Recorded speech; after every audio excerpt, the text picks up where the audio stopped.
আসসালামু আলাইকুম। লিপি কুকিং রেসিপিতে সবাইকে স্বাগতম জানিয়ে শুরু করছি আজকে রেসিপি। আজকে আমি আপনাদেরকে তৈরি করে দেখাবো ঝরঝরে পোলাও রান্না কিভাবে করতে হয়। তো আমি যেভাবে রান্না করেছি এভাবে রান্না করলে ঝরঝরে পোলাও হওয়ার ভয় থাকবে না। তো চলুন দেখে নেই পুরো রেসিপিটি। এভাবে রান্না করলে পোলাও ঝরঝরে হওয়ার ভয় থাকবে না। প্রথমে আমি পাতিলে তেল দিয়ে এলাচ, দারচিনি, তেজপাতা দিয়ে চালটাকে ভালো করে ভেজে নিয়েছি। আর এভাবে ভাজতে ভাজতে যখন চালটা এভাবে দলা পাকিয়ে আসবে তখন বোঝা যাবে যে চালটা ভালো করে ভাজা হয়েছে। তো চালটা ভালো করে ভেজে নিয়েছি। এখন দিয়ে দিব পানি।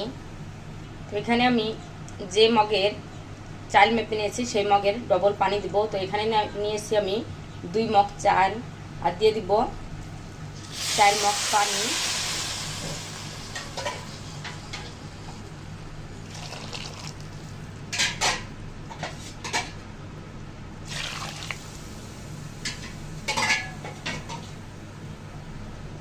তো আমি এখানে দিব 3.5 মগ পানি আর হাফ মগ দুধ নিয়েছি। 3.5 মগ পানি দিব, হাফ মগ দুধ। তো এভাবে 2 মগ চালের জন্য 4 মগ পানি দিলে একদম সঠিক হবে পানির মাপটা। এভাবে পানিটা মেপে দিলে ঝরঝরে পোলাও কোনো ভয় থাকবে না। দিয়ে দেবো 3-4টা কাঁচামরিচ, লবণ দেবো 1 চামচ।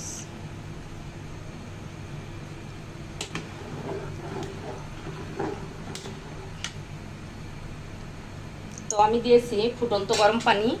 আর আমরা যা কিছু পোলাও, বিরিয়ানি যা কিছু রান্না করি সবসময় গরম পানি দিতে হবে।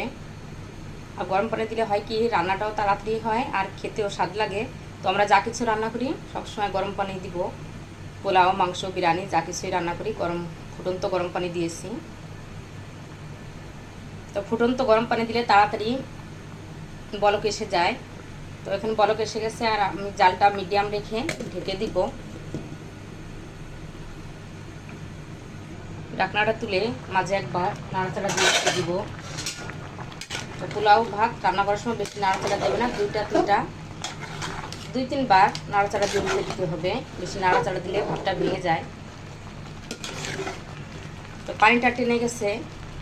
এখন মিডিয়াম থেকে লো জালে রেখে দমে রেখে দিব। ঢাকনা দিয়ে ঢেকে 15 মিনিট পর ঢাকনাটা তুলে ভাতগুলো আবারও উল্টিয়ে পাল্টিয়ে দিব। কতটা ঝরঝরে হয়ে গেছে, পানি নাই, ভাতগুলো সিদ্ধ হয়ে গেছে। এখন আমি আরেকবার উল্টে দিব। পোলাও ভাতগুলো আবারও উল্টে দিয়েছি আর ভাতগুলো হয়ে গেছে, সিদ্ধ হয়ে গেছে। আর কতটা ঝরঝরে হয়েছে দেখতে পাচ্ছেন। একটা ভাতের গায়ের সাথে আর একটা ভাত লেগে যায়নি।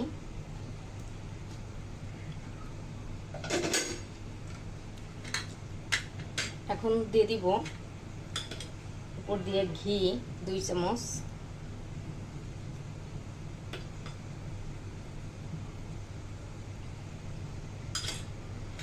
দিয়ে দেব কিশমিশ,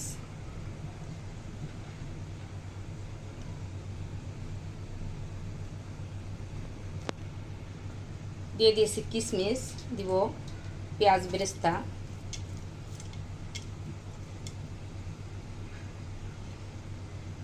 তো সব কিছু দিয়ে আবারও ঢাকনা দিয়ে ঢেকে দিব। এভাবে ঢেকে রেখে দিব 5 মিনিট।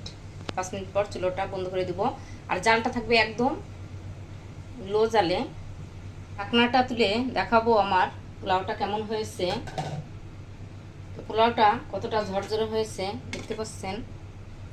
একটা ভাতের গায়ের সাথে একটা ভাত লেগে যায়নি।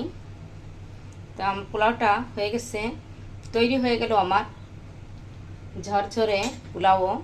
তো আমি যেভাবে রান্না করেছি এভাবে আমার রেসিপিটি ফলো করে রান্না করলে ঝরঝরে পোলাও হওয়ার কোনো ভয় থাকবে না। তো তৈরি হয়ে গেল আমার ঝরঝরে পোলাও। আশা করি আমার রেসিপিটি আপনাদের কাছে ভালো লাগবে। তো বাসায় আপনারা ট্রাই করবেন, আর কেমন হলো আমাকে কমেন্টস করে জানাবেন। আমার রেসিপিটি যদি আপনাদের ভালো লাগে লাইক শেয়ার কমেন্টস করবেন। আপনাদের লাইক এবং কমেন্টস আমাকে অনেক উৎসাহ বাড়িয়ে দেয়। আর ভালো লাগলে ফ্যামিলি ফ্রেন্ডদের সাথে শেয়ার করবেন। আর আমার চ্যানেলটি যদি সাবস্ক্রাইব না করে থাকেন এখনই করে ফেলুন। আমার ফেসবুক পেজটি ফলো করে লাইক দিয়ে সাথে থাকবেন। সবাই ভালো থাকবেন। নতুন নতুন রেসিপি নিয়ে আবার আপনাদের সামনে হাজির হয়ে যাব। আমাদের জন্য দোয়া করবেন। আল্লাহ হাফেজ।